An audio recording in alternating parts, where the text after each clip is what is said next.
저희가 계속해서 제자들을 부르시다라는 제목을 가지고 마가복음 3장 13절부터 좀 살펴보고 있습니다. 오늘 본문 말씀, 오늘 함께 그러면 19절 말씀을 같이 한번 읽어보았으면 좋겠습니다. 같이 읽겠습니다. 또 가룟 유다니 이는 예수를 판자더라. 예, 우리가 이제 요한 마가복음 3장에 보면 12제자의 이름을 쭉 소개하고 있어요. 그래서 베드로에겐 시몬에겐 베드로라는 이름을 더했고 뭐 야고보의 아들 야고보와 요한에게는 보아너게라는 이름을 더하였고 그다음에 쭉 나옵니다. 그래서 이름을 쭉 나오다가 맨 마지막에 가룟 유다에 대해 소개를 하고 있어요. 그리고 유다를 소개하고 있는데 뭐라고 소개합니까? 마지막에 예수를 판 자라고 명확히 소개하고 있습니다. 사실 가룟 유다는 우리가 많이 들어봤을 거예요. 예수님이 십자가에 달리실 때 은 30에 예수님을 판 사람이었죠. 사실 그 당시 유대 지도자들은 예수님을 굉장히 시기하고 질투했습니다. 그런데 자기들이 언제든지 잡을 수 있었지만 많은 백성들이 예수님을 좋아했기 때문에 자기들이 강압적으로 예수님을 잡아서 죽이면 자기들에게 문제가 생길까봐 의도적으로 정말 그 내부에서 문제를 일으켜서 내부에서 고발한 것처럼 이를 꾸미려고 했던 거죠. 그런데 그 꼬임에 누가 빠진 거예요? 유다가 빠진 거죠. 그래서 유다가 예수님을 은 30에 팔았다고 우리는 잘 알고 있습니다. 은 30은 한 사람의 4달치 월급이에요. 그 당시에. 그래서 요즘은 요즘 어느 정도 될까요? 뭐 1,000만 원 넘을까요? 그만큼 이게 큰 금액이 아니. 그런데 그렇게 크지 않은 금액을 가지고 예수님을 팔았어요.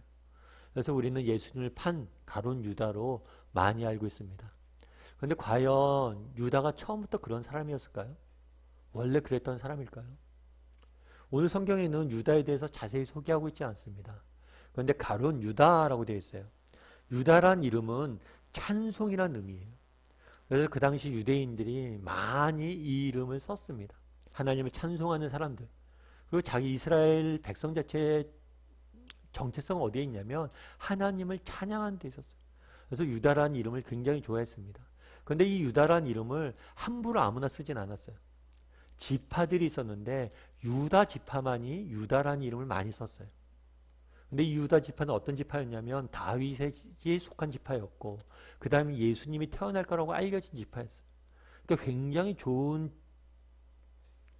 가문이었던 걸 알 수가 있어요. 굉장히 뛰어난 가문의 사람이었습니다. 뿐만 아니라 이 가롯 유다라고 되어 있는데 이 가롯은 지역 이름으로 좀 알려져 있습니다. 그 당시에는 유대 지역은 크게 3가지로 나눴어요. 갈릴리와 사마리아와 유대로 나누어졌어요. 아마 가롯은 이 예루살렘 밑에 있는 이 유대 지방이 아니었을까 싶습니다. 그런데 그 당시에는 사마리아는 굉장히 천대를 했어요. 왜 천대를 했냐면 사마리아 사람들은 피가 섞였다는 거죠. 그래서 순수 혈통이 아니라는 이유 때문에 많이 천대했습니다. 그리고 또한 북부의 갈릴리는 어땠어요? 이 북부의 갈릴리는 이방 문화, 로마의 문화를 많이 받아들였기 때문에 그들 역시도 굉장히 정통 유대인을 안 좋게 봤어요. 그래서 정말 많은 유대인들이 이 유대 지방을 굉장히 높게 평가하고 소중히 여겼습니다. 심지어 제자들, 갈릴리 지방의 출신인 제자들조차도 갈릴리에서 무슨 선한 것이 나겠느냐 이렇게 얘기할 정도였어요. 다르게 말하면 유다는 좋은 집안 출신입니다.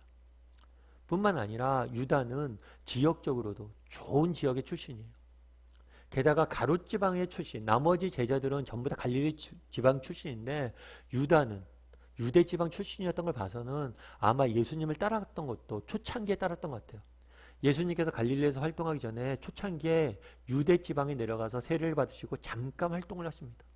이때 예수님을 만났고 그래서 예수님을 따르기 시작했던 것 같아요. 자기 지역까지 버리고 정말 갈릴리까지 와서 예수님을 따를 정도면 굉장히 큰 열심이 있었던 사람이에요. 뿐만 아니라 성경은 이 유다를 뭘로 소개해요? 회개로 소개합니다. 여러분 돈을 누구에게 맡깁니까? 여러분들은 공동체에서 돈을 맡길 때 누구한테 맡깁니까? 똑똑한 사람에게 맡길까요? 똑똑한 사람에게 맡기는 거는 바보예요. 왜냐하면 이 나라를 보십시오. 우리나라 정말 많은 문제를 일으키고 사회적으로 문제를 일으키는 사람들은 다 똑똑한 사람들이에요. 돈을 맡기는 것은 똑똑한 사람이 아니라 믿음직한 사람에게 맡깁니다. 신뢰할 수 있는 사람에게 맡깁니다. 유다가 그 당시에 돈을 맡았다는 것은 그만큼 신뢰할 만한 사람이었다는 거예요. 그리고 예수님께서 십자가에 못 박히시기 전날 제자들에게 이야기합니다. 너희 중에 한 명이 나를 팔 것이다. 그랬을 때 제자들이 그렇게 얘기하지 않아요. 유다가 팝니까? 그렇게 말하지 않아요. 뭐라고 얘기해요? 제가 팝니까? 다르게 말하면 제자들은 유다를 전혀 의심하지 않아요. 그만큼 유다는 뭐예요? 정말 많은 제자들의 사랑을 받았고 지지를 받았고 응원을 받았던 사람이에요. 그런데 그가 예수님을 팔게 된 것. 우리도 마찬가지예요. 저는 그래요. 정말 저는 목사입니다. 그런데 이 목사라는 사실이 저를 지켜준다고 저는 믿지 않아요. 우리 중에는 오래 신앙생활 하신 분들이 있어요. 장로님들도 있고 권사님들도 있습니다. 그런데 내가 장로였다는 사실이, 권사였다는 사실이, 내가 순장이었다는 사실이 날 지켜주지 않아요. 유다를 보세요. 그가 어떤 사람이었어요? 그가 얼마나 화려한 경력, 신앙의 이력들을 가진 사람이었어요. 그가 얼마나 뛰어난 사람이었어요. 그런데 그의 인생의 마지막은 어떻게 됐냐는 거예요. 유대가 실패할 수 있었던 것처럼 우리 역시 뭐예요? 실패할 수 있는 사람임을 기억해야 돼요. 다르게 말하면 우리는 과거에 갇혀 살면 안 됩니다. 내가 과거에 예수님 얼마나 열심히 믿었는지, 내가 과거에 얼마나 예수님에서 헌신했는지, 과거에 내가 무엇을 했는지, 이건 중요한 게 하나도 아니에요. 뭐가 진짜 중요합니까? 오늘 너가 어떠냐. 유다 보세요. 얼마나 과거에 열심히 있었던 사람이에요. 그런데 오늘 그가 어떤 사람이었습니까? 그렇다면 유다는 왜 예수님을 팔았을까요? 이거에 대해서 여러 가지 성경은 이야기를 하지 않습니다. 어떤 사람은 그렇게 이야기하죠.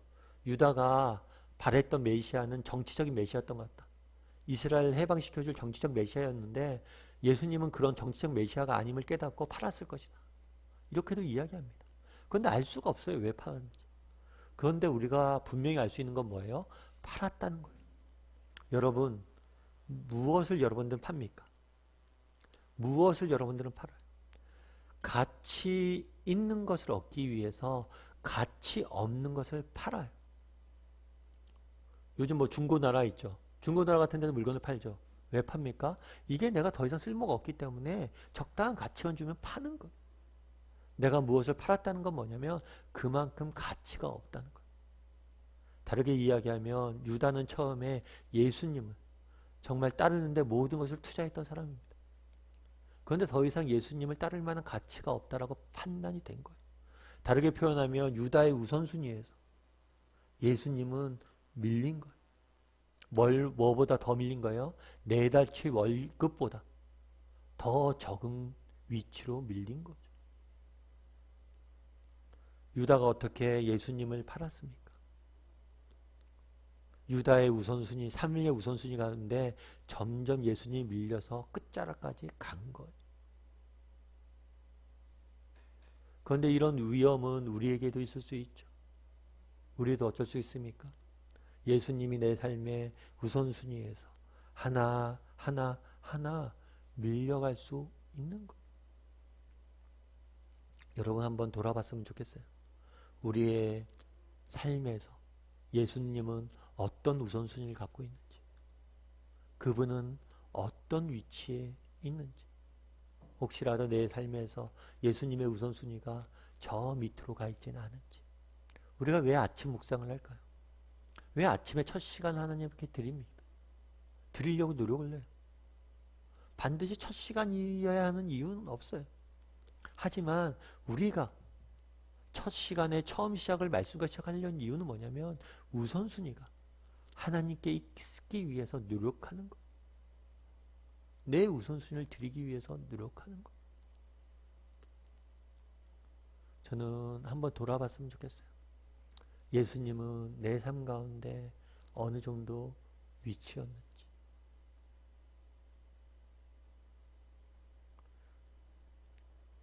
참 제가 이번 주 월요일 날에도 나눴지만 그런 생각들이 있어요. 제가 정말 내 삶 가운데 예수님은 어떤 위치였을까?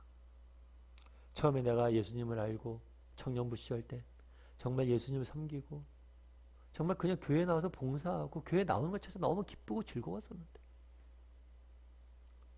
지금 나는 어떤가?